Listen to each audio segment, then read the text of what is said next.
You ever wonder how some people seem to be good at everything?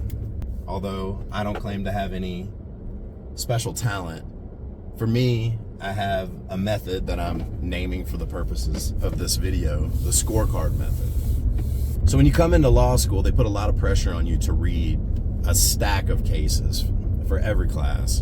And so you come in and they use the Socratic method to test you. And so there's a lot of just peer pressure to be up to speed on all the reading. Well, the issue with law school is that you're not tested on how well you did in class and participating in this Socratic process.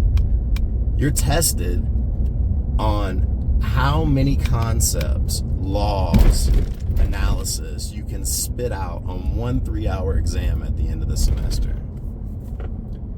Unfortunately, most law students get caught up in a rhythm that they never break.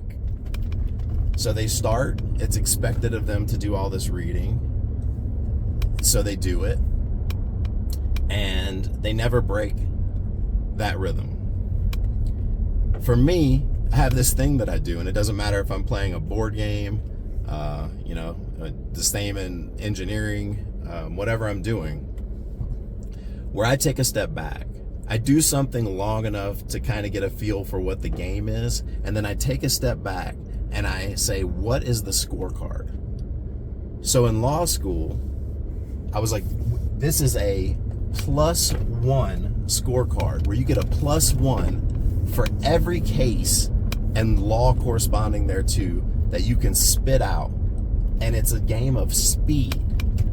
So from that moment forward, instead of me trying to dig deep into these cases for these class discussions, I would spend my time first and foremost reviewing old exams and writing an outline that captured the rule from each case in a concise manner. Every day, I would look at that outline and I would try to compress the minimal amount of facts in the rule from the case. I would go over every one of those before I added one to that list every day. That didn't leave me with as much time for reading.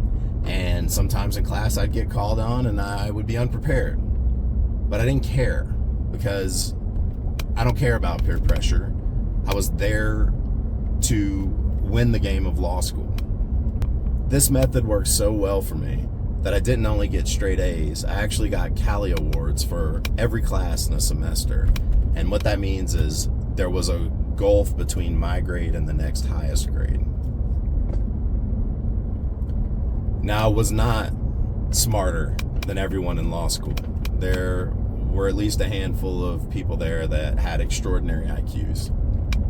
But I am more strategic. And so this applies to everything. Everything has a scorecard. You guys remember the movie Moneyball? How the young guy figured out that the most critical factor, the game of baseball, came down to getting on base, and the cheapest you could purchase getting on base per unit was the way to win baseball games. You can do this with everything in your life. Most people just don't. They get caught up in the momentum of whatever they've started. Now, here's a pitfall. You don't want to try to come up with a perfect plan at the outset. You're just not prepared to do it. You have to get in, get messy, and learn the game, get a feel for the actual game on the streets of it. And then if you take a step back, you'll be doing something that people don't normally do. And then if you evaluate what you're doing from the perspective of what matters, it's usually on only a few things. So if you're familiar with the 80-20 rule, 80% of your results come from 20% of your effort. It's sort of a focused way of doing that because you're looking at these are the things that end up mattering on the scorecard of this game. But take the time, to write out an actual outline of this is the scorecard of this game. And you gamify whatever the challenge is in your life, and then you win the game.